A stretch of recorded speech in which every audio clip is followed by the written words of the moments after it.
Recording in progress.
Great.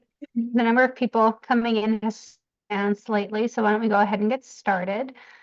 Colin sends his regrets that he can't be at the policy committee meeting today, but the work session for numerous general assistance bills, but including this committee's general assistance bill started at 1 p.m. today. So he is up at the Health and Human Services Committee with the bill sponsor for that.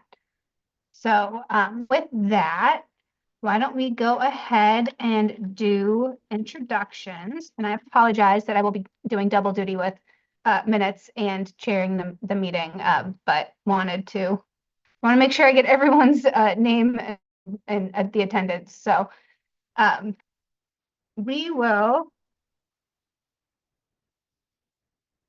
just do the participant list. Otherwise, I'm going to get confused. Why don't we start with Abigail?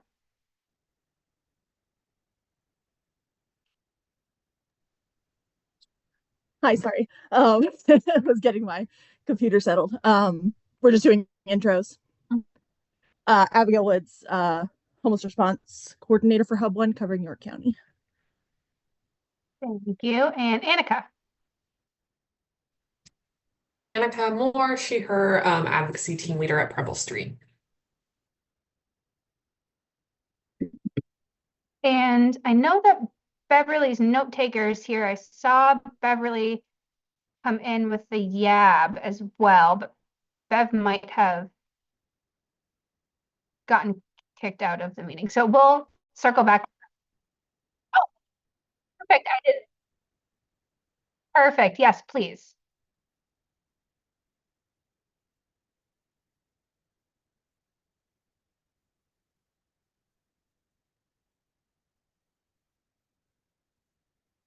Amazing. What do you want to have them introduce themselves as well? All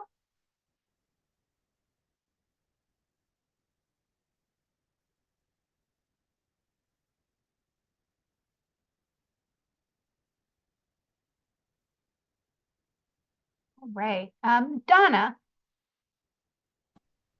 Which one? We'll go Alger. We'll go alphabetically by last name. Good afternoon, Donna Alger, creator of the Maine Homeless Resource Guide. Donna Kelley, Walter Community Action Partners, CEO. Thank you both. Eden. And there's no pressure to introduce yourself if you don't wish to. You can simply say that in the chat. Hi, I'm Eden. I'm a Youth Action Board member. Thank you for joining us. Evan. Hi there, my name is Evan. I am also with the Maine Youth Action Board as well. Hiya. And Jared. Good afternoon, everyone. Jared Gay, Director of Public Policy and Advocacy at United Way of Southern Maine. And Jena. Oh, hey, everybody. Happy sunny Thursday. Jena Jones, Homelessness Response Manager for the City of Bangor. And I'm going to get through the J's and I'm going to go back up to Andrea, who just joined us. Jennifer. Hi, I'm Jen Weatherbee. I'm the Homeless Response Hub Coordinator for Hub 7, which is Piscataquis County. And bouncing around on me, Julie, who just joined us.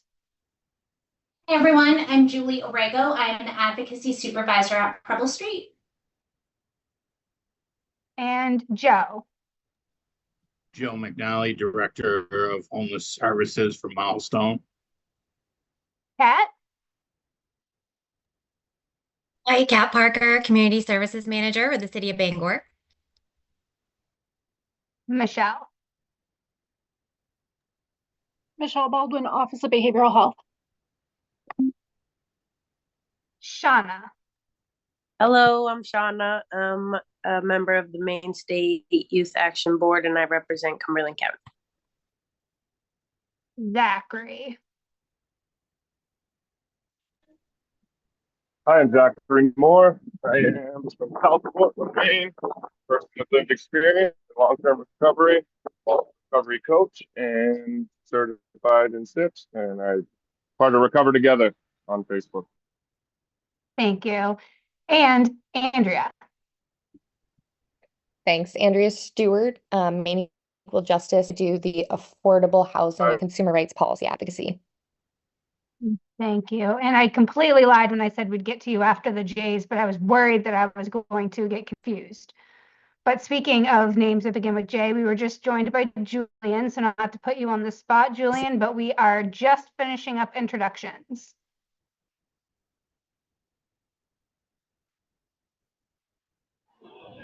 I'm Julian Sherman. I am the Administrative Manager for Preble Street Health House. Thank you all for being here today. We have a much larger group than I think I anticipated with everything going on, as well as it being school vacation week and a holiday week for some. So I know this is a heavy vacation week. So thank you all for being here. We don't do like a formal motion, but did the minutes look okay to everyone who had the opportunity to read them?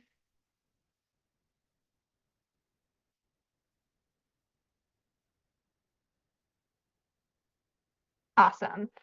So we will go ahead and consider those accepted. The first item on our list that we usually review are federal items of note. And this has gotten lengthier each time this committee meets. I mean, it's already outdated and they updated it yesterday. So you'll have to bear with me a little bit. Oh, you guys don't need to see my Zoom screen there. Hopefully you guys are seeing the federal update. I won't belabor the things that we have covered ad nauseum in multiple meetings, but I will say we know, the budget, the current federal fiscal year budget we've discussed, the FY26 federal budget, and that begins on October 1st of this year, is not looking great for programs that this committee cares about funding, to say the least. We're looking at potentially substantial cuts to programs from everything from Medicaid, SNAP, HUD, across the board. The Senate passed its budget the House passed the Senate's budget resolution, which is the first step in this process to almost fast track it. It passed, I will say, by very narrow margins in each chamber, as you can see. And one of the reasons for such narrow margins is Medicaid was a sticking point for many Congress people.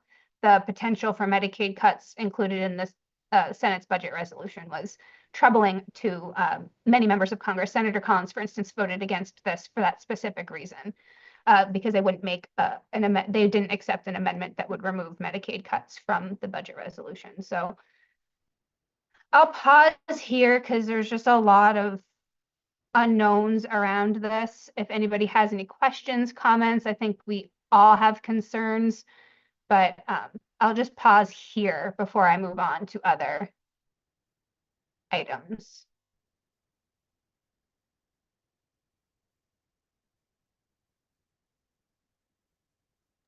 So, well, we're following this very closely. There was a group of people that met with Senator Collins' staffers last week, the week before. Everything's blending together now. And it was a week before. And we met with Michael Metz, who is a longtime staffer for her, as well as Jason Woolwine, who has been working with the Transportation HUD committee for the Senate for decades. And so we had a group of us that went over all of the policy priorities that, generally speaking, we discussed with our delegation, and that's overall funding for HUD for FY26, but specifically homeless assistance grants, which includes ESG, so emergency solutions grants, and continuum of care grants, as well as it being dire to fund the housing choice voucher program with sufficient amounts so that no one will be off the program with the increase in FMRs.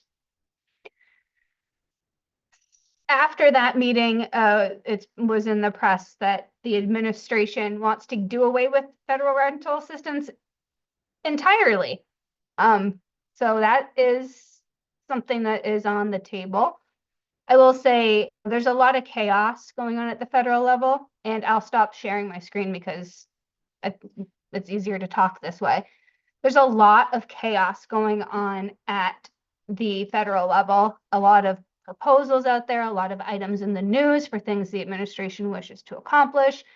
And Colin has said in a lot of these meetings around the state that it's a tactic, and just for us to remember that Congress, in order to defund the housing choice voucher program, Congress would have to do so.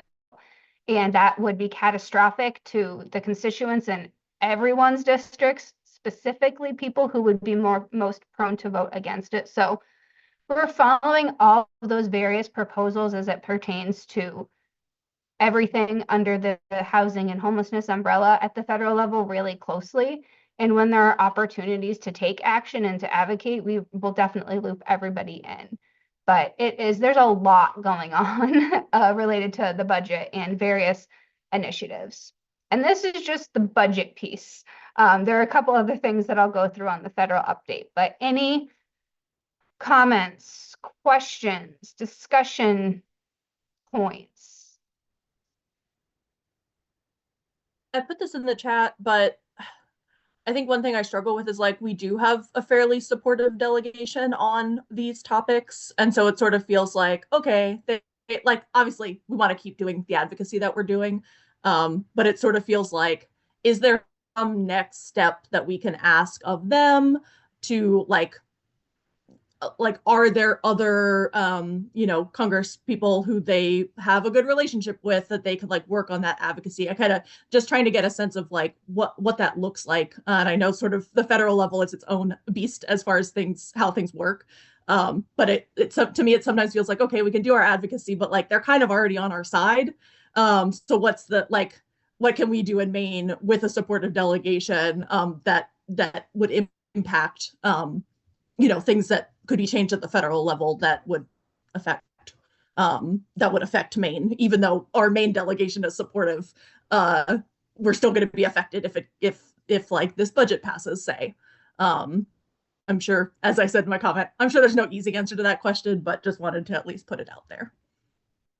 I couldn't see the chat when I was screen sharing, so thank you for voicing that out loud. I mean, it's a good question. I will say we should never take for granted that our delegation is supportive of all of these programs and funding. If you watch some of the votes closely, voting has to follow through. Voting on bills and measures has to follow through with their, outward spoken support. And I think that that's, so it does not hurt to still reach out, even if we believe them to be fully supportive. I think Congresswoman Pingree is probably the one exception to that rule where she has 100% of the time will always vote in support of these things. But still, I think that it's still worth advocating with. And they work with their colleagues on this stuff. And I will call Senator Collins is in a very critical position where even if she is supportive, she chairs the Senate Appropriations Committee, which decides where all of the funding goes. She is in one of the most crucial spots in the Senate when it comes to funding for programs we care about.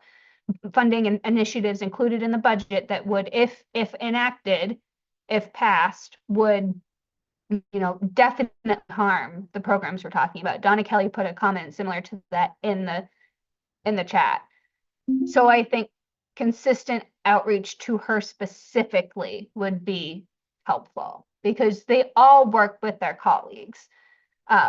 So I think that if you know of a specific bill that's been, and we'll go over some bills, but if you know of a specific bill that's been introduced and it's co-sponsored and it would either potentially reduce funding or harm programs or increase funding and help programs. Look at the bill, ask Senator Collins to work with her colleague on getting this bill passed or work with her colleague to potentially amend this bill so it wouldn't harm as much. That type of advocacy is really helpful. But our delegation cares about what's happening in Maine. They care how it's going to affect the country, but specifically our senators and congresspeople are very Maine focused. I think that's a very long-winded answer to that. No, that's helpful. Thank you. So FY26 budget, we will continue to follow that. It's the budget resolution. It's the first step in the process. So as more information unfold, we'll bring those to you. But it is always good to advocate with the members of our delegation for sufficient funding for all of these programs. CDBG and the Fed Home program are two examples of programs that greatly serve populations experiencing homelessness, and they're completely on the chopping block in this as it sits right now. So that's just an example. So moving on to other items, I think we're all aware of executive orders. I'm not going to go into those too deeply only because courts keep knocking them down and then other courts keep holding them up, and it's a continuous legal battle. For instance, today, not providing federal funds, like already granted federal grants and funds to sanctuary jurisdictions was just shot down today. They said that that's not lawful. It will get appealed and it will move on to the next process. So I'm not going to go through all of this too closely. I will say this last one is, we've already now seen this affecting Maine. So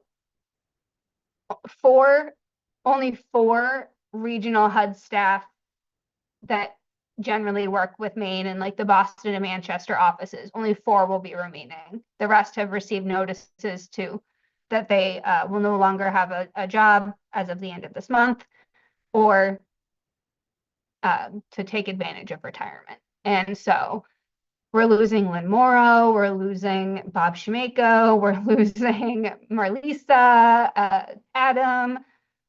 These names may be familiar to some of you if you've been around various tables, and it's devastating, to say the least, I will say. Simultaneously, the U.S. Interagency Council on Homelessness, or USICH, all of their staff have been placed on administrative leave, which does not bode well for USICH as a whole. Sorry, I'm just peeking at the chat. So we've already seen this come to fruition, and we talked at the Continuum of Care meeting about it, so I won't go into this much further. But if anyone had any comments on this before I get into some, happier news as we scroll down on some bills that have been introduced.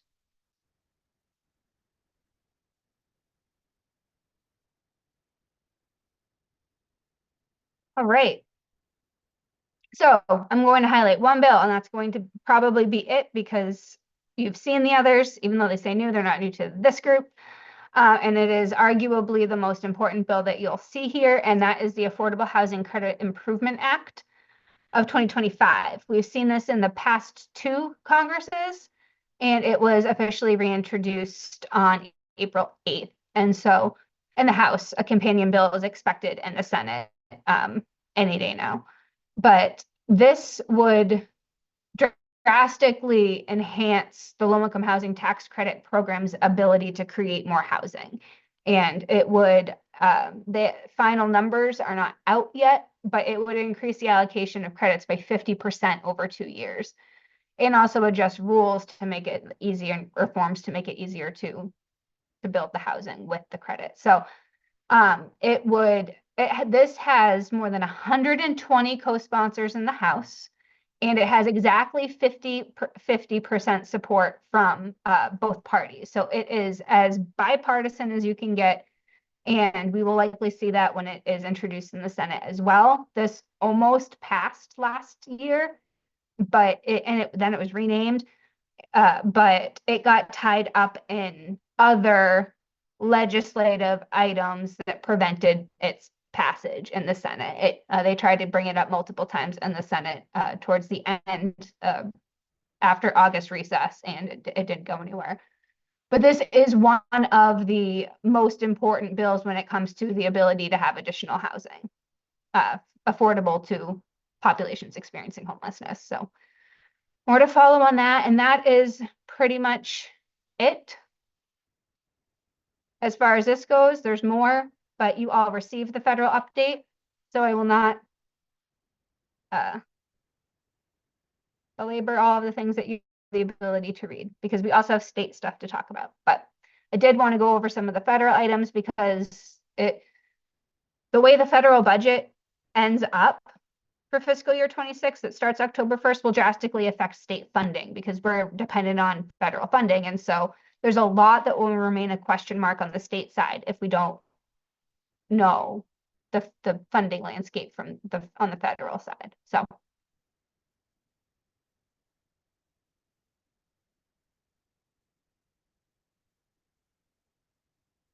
all right, with that, we will go to the state. I'm gonna ask you guys a question though. Do you want to see the full bill list that's 18 or so pages, or do you want to see the shorter list that has our key bills on it?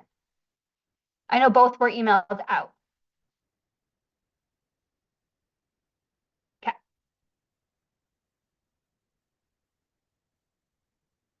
Thank you, Bev. That's a wonderful idea. So I will pull that up. I will share this. All right. This was not updated today. It was updated yesterday. The full list was updated today because both the House and the Senate were in session this morning, so there was some movement on some other bills we've been following, but no updates on this since it's been sent out. We've talked about the supplemental budget at nauseum, which is now in the it's not on this list anymore because it's officially dead. The Appropriations and Financial Affairs Committee is still technically working on what was the biennial budget. They're still having work sessions.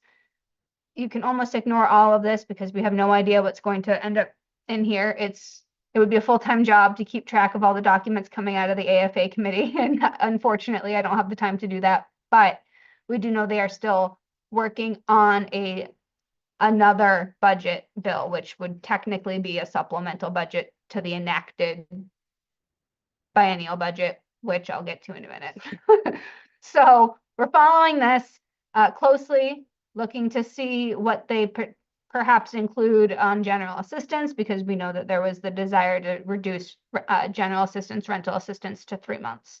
which would be catastrophic for housing and keeping housed populations experiencing homelessness. So following that closely. LD 609 is the continued operations biennial budget.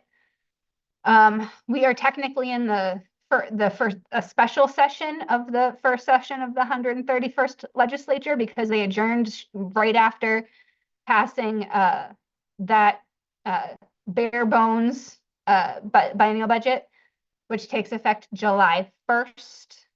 And they did that so that because they couldn't pass it as an emergency measure, they adjourned so that it would go into effect before the start of the fiscal year. There's discussion of a people's veto, and so that process is underway. And if they were to get enough signatures, verified signatures for a people's veto for this, it would stop this from going. It would stop this budget bill from moving forward. So that means if the people's initiative to put this out to referendum in November is if they successfully get enough signatures that are verified at the Secretary of State, it would not go into effect until the outcome of that election in November. So we would be without a budget. So probably working on remedies to that in case that happens, but that's scary because that is what keeps our state government functioning. Without a supplemental budget that was for this fiscal year, Maine Care's running out of money, and they're having to do, pause payments and delayed and deferred payments just because there's simply not enough money because the legislature could not enact a budget that would the fiscal year we're currently in.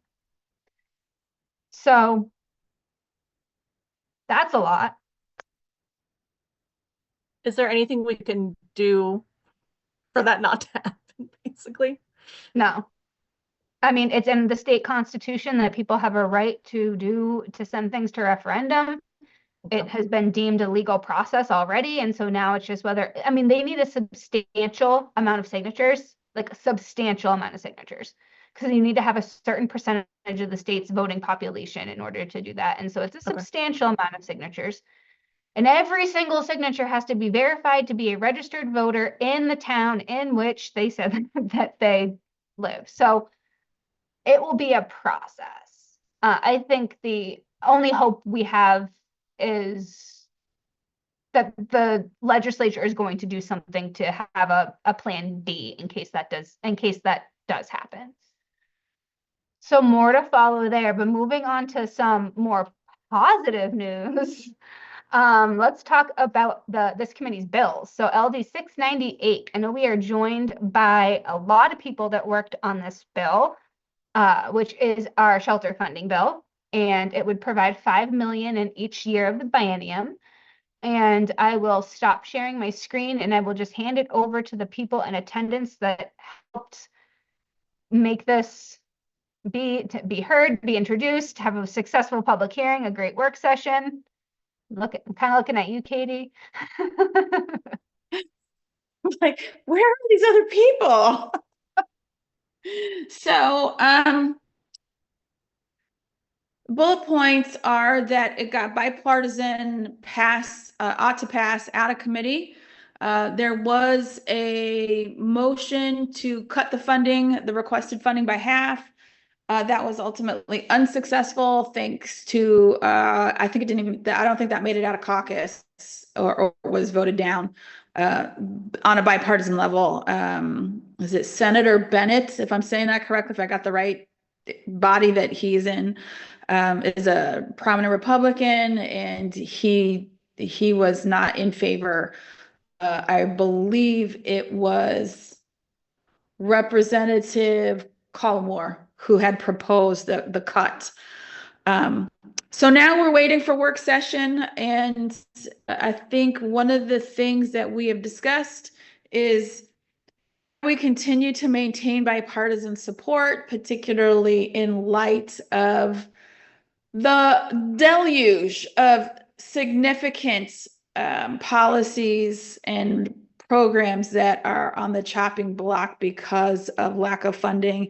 And I'm sure we all agree that things like free school lunches for our kiddos, and a whole host of other things, not the least of which is maintaining main care funding are all, and the health of our healthcare providers in the state. So we've got a bit of an uphill battle.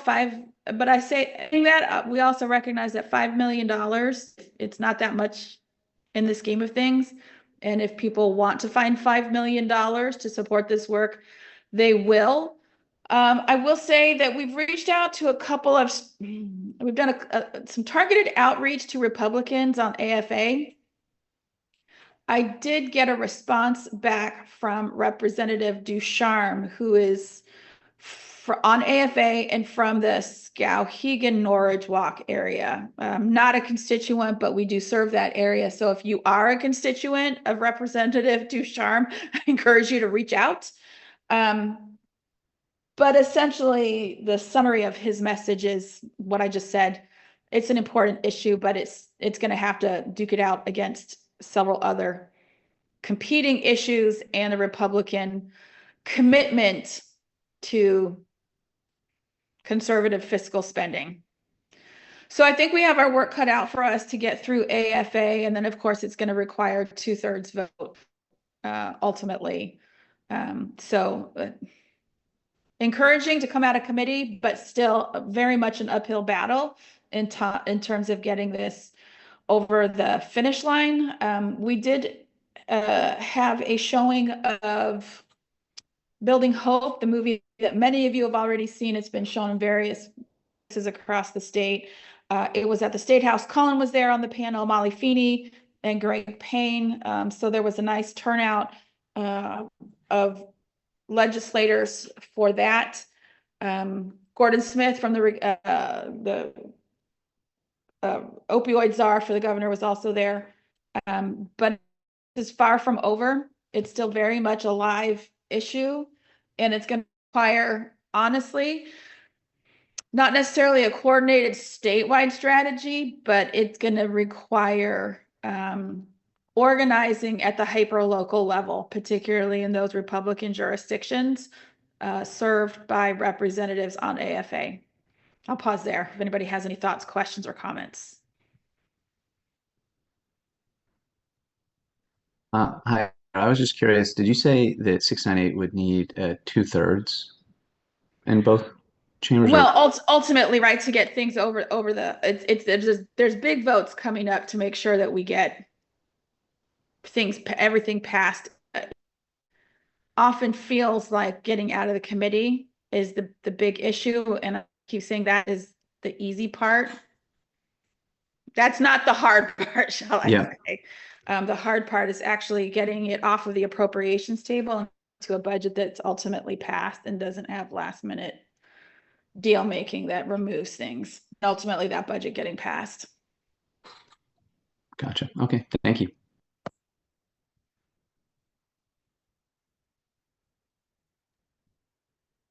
Thank you for that overview, Katie. Well done on everyone who has advocated for this bill, and I have a feeling when we get to the bills on the special appropriations table, we will all be having to call to action again to ensure these get over the finish line. I will share my screen again to go through some of our other bills. And I'm going to immediately pause again for LD 641, an act to support diversion efforts to address homelessness. And this would provide funding in each year of the biennium for the housing problem solving program. This is a diversion bill that we've been following closely, and we had an action alert on that United Way was the leader for. And I will pause because I am not the expert on this one, and I am looking at Jared now to speak to this one. Yeah, sure. Are you just looking for general updates on where it's at right now? Sure. Yeah, thank you so much. Yeah, we're really excited about this bill. I know a lot of folks here testified in favor of it in person or written, so thank you for all the support. So yeah, as you mentioned, this bill is appropriating $750,000 in the next each year of the biennium to the housing problem solving program, which many of you work with. Actively trying to double the funding. I believe last year that program received about $780,000 for funding. And so I could talk a lot about it and the data, but really where it's at now is it's been voted out of committee with a vote of 11-2. Almost similar to 698's divided report. We actually had Representative Tiffany Roberts and Representative Amanda Collmore, the two that voted against it. The work session was really, really easy. The only thing that happened was that the committee amended it actually to change the title. The title says to address homeless. And since this is really a homelessness prevention program, they changed the word from address to prevent homelessness. So we're keeping an eye on that and looking at the House calendar for when that will be scheduled for its first round of votes in the House, but it hasn't happened this week, and so could happen any day. I believe also, maybe it's already been mentioned, but this week that the legislature has started doing Tuesdays, Wednesdays, and Thursdays instead of just Tuesdays and Thursdays. So at least for this week and next week, I would imagine that will continue, as it seems like they're quite behind. But yeah, we're waiting for that to be voted on in the House and the Senate. And of course, similarly, we'll face an uphill battle in AFA. It is a real small amount of money, but as Katie mentioned, yeah, it's just a tough budget year for a lot of reasons. So yeah, happy to answer any questions about the bill if anyone has any, or if anyone wants to add anything.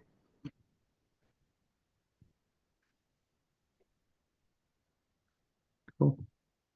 All right, thank you on that, and thank you for all of the work to see that is successful. All bills with fiscal notes are going to be hard to get over the finish line, but yeah, Zach, I see your hand. 1 second. All bills with fiscal notes are going to be hard to get over the finish line, but I think we have all been really, really eloquent and articulate that the costs of not enacting these bills are far greater than the costs of those fiscal notes, and specifically direct cost to the state. So I think hopefully those arguments have settled well. Oh, and Zachary, okay, I thought you were. It's hard to see with your background, but it looked like you were holding up your hand. Thank you. All right, so I will share my screen again, and we will keep going down. I'm only going to go over the ones that have bold on them because that means there's been some form of new action. Because even though this is the short list, it's still multiple pages long, and to keep us moving. LD 731, an act to prohibit municipalities from barring the creation of homeless shelters, did pass unanimously out of committee, ought to pass as amended. And that amendment came from Maine Municipal Association and Maine Welfare Directors Association as well, just to change the language so that the intention of that bill is still going to be the same as far as I understand it. Yes, Annika. Yeah, I just noticed, I don't know, I've been on Legiscan. This is now showing as a divided report. Any idea what that might be about? If you don't know, that's fine. I'm just curious. No, and that's weird because the legislature itself, 731, I'll stop sharing and I'll just look it up on this. I always recommend looking things up on the state's status search because it is directly, that's showing as a divided report there, which is weird.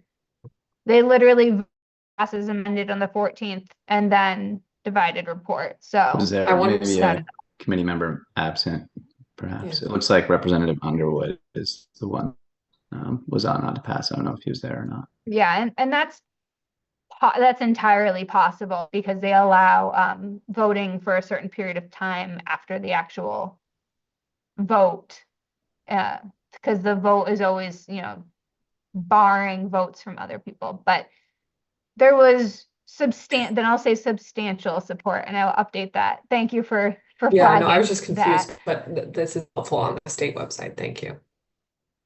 Yeah. This is helpful. but that's still positive. And there's no fiscal note to that, which is important because it would increase its chances of passing. Also, anything that does pass unanimously at a committee has a better chance of being enacted, but one dissenting opinion is less likely to sway the outcome of the House and Senate voting, so that's good to know. An act to 747, act to provide funds to reduce student homelessness. That has a divided report. Majority, I'm willing to bet all of these divided reports are majority ought to pass, minority ought not to pass. Nothing's up on the site yet, but that's a good guess. LD 146, which would increase the historic rehabilitation, the tax credit for historic buildings, which a lot of housing developers use to historic properties in Maine and for affordable housing. It would increase that credit. It had a divided report out of committee, which was to be expected. It does have a substantial fiscal note, but again, it would provide sorely needed opportunities to develop more sorely needed affordable housing in our Maine's historic buildings. So more to follow on that. The BRAP bill, 748. This was another divided report out of committee. This would increase the BRAP program funding to by $660,000 in each year of the biennium. I think originally the bill was, the thought was that this would help with the policy initiatives that were put in place that make it cost more for each person on BRAP, as well as hopefully taking care of part of the priority 3 wait list. Since that time, though, we know BRAP is frozen and everything is just costing more. So the thought is now that this would essentially just allow the maintaining of status quo so people don't have to leave the BRAP program. And so even more important for this to pass so that people don't lose their voucher, but it would not do what the bill sponsor originally thought it would do. A lot of tabled, a lot of divided reports. The affordable housing bond bill has not had a work session yet, but we're keeping our eyes on that. But 1082, so I will say this divided report is a little misleading because the divided report its listing is divided, but it was almost unanimous. And I think it was ought to pass, and ought to pass is amended, not ought not to pass. It's a lot of one sentence, but so this has very substantial support, which would provide more funding into the Housing Opportunities for Maine Fund, which is the Maine's home fund, and funds a lot of the programs that we all deal with. It helps to fund ESHAP, it helps to fund home ownership programs. It does a lot in Maine, and it would this bill would essentially provide a substantial increase in funding to that fund at a time when we desperately need it, not knowing what's happening on the federal level. So this is hopeful, but again, it doesn't have a fiscal note technically because it's just changing so that more money from each real estate transaction over a certain dollar amount will go into the fund. So again, its chances of passing are higher because there isn't an actual fiscal note. And then our GA bills. Our GA bill 1029 has a public hearing today. Not a public hearing, a work session today. Its public hearing was held, and I want to thank people from this committee that did either attend in person or submit testimony online who could not attend in person.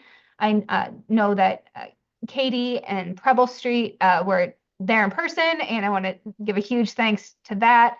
But others did submit testimony online as well, so thank you for that. Colin just texted me at the work session, so the thought is right now in the room is that a bill we're going to get to that has a public hearing on Monday would increase reimbursement to 90% over a period for the top 6 GA users. It would be over the course of multiple years. And for all other GA users, it would be immediately. So the thought process is they're going to latch onto that and then not support 1029, which we worked hard on and does other things, and not support 978 that would increase any of the other bills that increase to 90%, 978 or 453. Oh no, not 978, 453. 978 is the bill that does this over a certain period of time. There's a public hearing on this on 4/28, which is Monday at 1 p.m. So I'm going to kind of, and all the other GA bills have work sessions today. So they are not really. Oh yeah, ought not to, thank you, Annika, ought not to pass in 453. So I think they voted ought not to pass in 453 because they want this other bill to succeed, because Maine doesn't necessarily have to have the revenues and available now for those top 6. But it remains to be seen. If they ought not to pass all of these bills that would increase GA reimbursement, then this bill needs to get passed, right? But if they ought not to pass all of them, it then becomes a tricky position as to whether or not do you fully support this bill when there are other bills that would, potentially do better quicker.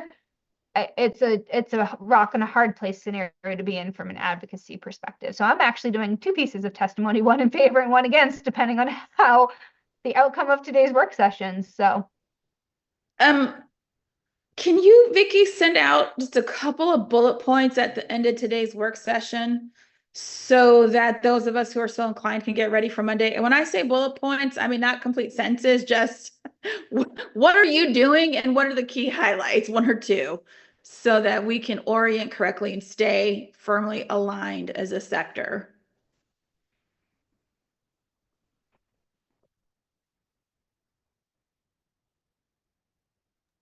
I'm on mute because I was typing in the minutes. I can certainly try. Some of this will depend on when Colin gets back from Augusta, and I'm only working until 1 tomorrow, and multiple hours of that is a multiple hour staff meeting for my agency. So I'm hoping to be able to get to this later this evening. So you'll probably see like some 7 p.m. emails from me. Yeah. But yes. And then yeah, that would be super helpful. And then I would say one of the other things that I think gets lost in all of this GA conversation is that the vast majority of shelters are not generating revenue from general assistance.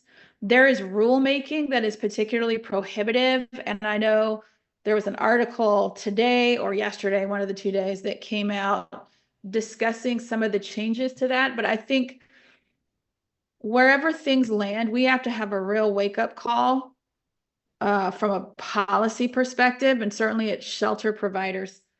It is 0 revenue for most of us, nominal and I think it's benefiting a couple of jurisdictions and not anybody else. And so part of the pushback, which maybe helps inform Monday, is that these are all about Portland. And I tried to correct that perception when I did my testimony for 1029, but I think that has to be a big part of it, that if this was done correctly, more shelters would be utilizing it. And part of the issue is it's so prohibitive for shelters to access any funding from this.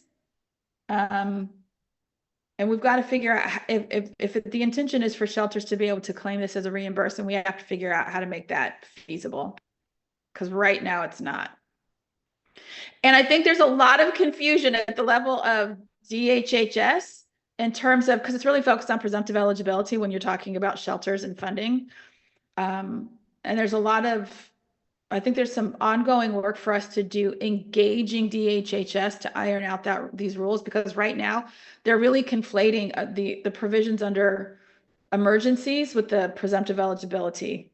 So there's some ongoing work there. And I think for Monday, we just have to really focus on the fact that it's interesting that they talk about the top 6 and everybody else, because you really go from like the top 2 to everybody else in terms of the volume of where the funding is going. And I think we can rebalance that with a little bit of effort, but it's going to require education for shelter providers. Well said, Katie. Annika. Yeah, maybe this is concerning that I'm doing this at the same time, but I actually just have the hearing up over here and I'm looking at the subtitles and they just tabled 1029 to consider it at the same time that they'll be considering 450E, or no, not 453, the Zager bill that we were just discussing, but I'm blanking on the number 4. So to me that seems positive, but That is positive. And I think the reason why they did that is because this bill does other things. And I think that we may see the committee when but this is the problem. It's having its public hearing on Monday. So it is 978 is Zager's bill. That's its public hearing. And then unless they immediately do a work session on that, which they've been known to do, especially this late in the session, it will be hard to see what's going to happen. So they'll probably delay 1029 until the work session for this. And then they'll probably try to work on an amendment that will, if they're going to keep any portion of 1029 apart from the reimbursement, they'll probably work to meld those two together to change the reimbursement in 1029 to match 978. That would be the perfect scenario, would be 1029 passes and we changed the rules at DHHS, so it's actually done properly and everything works beautifully. I think the next best scenario is 1029 still passes, but it's with different reimbursement, just to take that additional time to do that. So we'll see. Yeah. And I think it's interesting as well, talking about this and going back over to some of the testimony. I have not been paying attention today, so I don't know where DHHS has come out on the bill today. They were certainly not in favor of 1029. And so if we've got one more bite at the cherry next Monday in order to directly address some of the things that DHHS, Ian Yaffe, from the Office of Family Independence specifically spoke to, everybody can access his testimony online, and I think it might be worthwhile if you are doing testimony, written or otherwise, for Monday to get a look from the 1029 papers. Pull up the DHHS Ian Yaffe's testimony and see exactly why he says DHHS and the Office of Family Independence is in opposition to these changes, and see if we can't figure out a way to address those on Monday. That's what I'm thinking right now.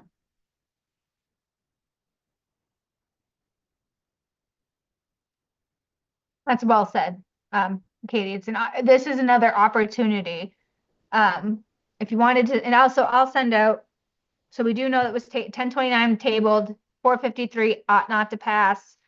So we'll send out some information on 978. We'll probably, we'll see if Colin can really quickly get some talking point action alert-ish thing out to the committee, to this committee, just to see if we can take action. Because this is what, as Katie said, this is it's almost like you get to testify in 1029 again and say all the things that you didn't say the first time, because there's another vehicle to do it, especially seeing as which the committee seems very interested in this bill. So, and am I the only one? So this is a DHHS. One of the things that I typically do when I go to testify, I've been fortunate that representatives from Waterville are both on on the HHS committee and HED. So I tell them what questions to ask me. I prime the pump and I say, you need to ask me these 3 questions. I don't have time to say it in 3 minutes. So I'm giving you targeted questions to make sure I'm given a chance to say it. So if you do know if you're doing testimony and you do know somebody on there well enough to say, hey, would you ask me this question? That's also a way to, because once they ask you a question, you can just keep talking. You're not on the clock at that point. good. That's some good testimony strategy, Katie. The more you know. Yeah.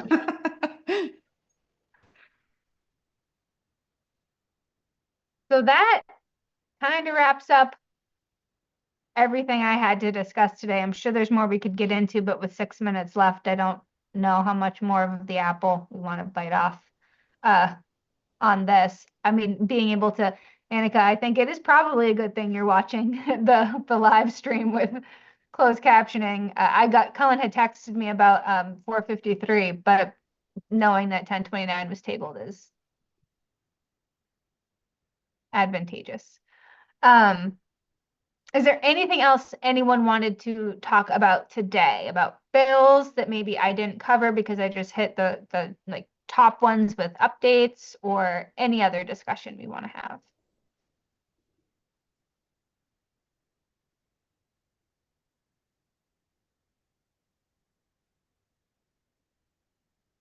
Well, with that, I suggest we all get to working on testimony on 978 with these last 5 minutes we have. Hopefully it might take longer than 5 minutes, but it's a start. And thank you all for being here today. There's a lot going on, and so taking an hour out of your day to come to this meeting is it's a big thing. I can't find an hour in any day now. I'm working like 13-hour days because of the legislature, so very excited for my half day tomorrow. So I think this is a good reminder for everybody to do some self-care and to ensure you're taking care of you while you're also trying to take care of everything and everyone else, and the people that we serve, and all the advocacy efforts we do. So please, that is my plea to you on this very beautiful, sunny, at least where I am, Thursday afternoon. You've earned it, Vicky.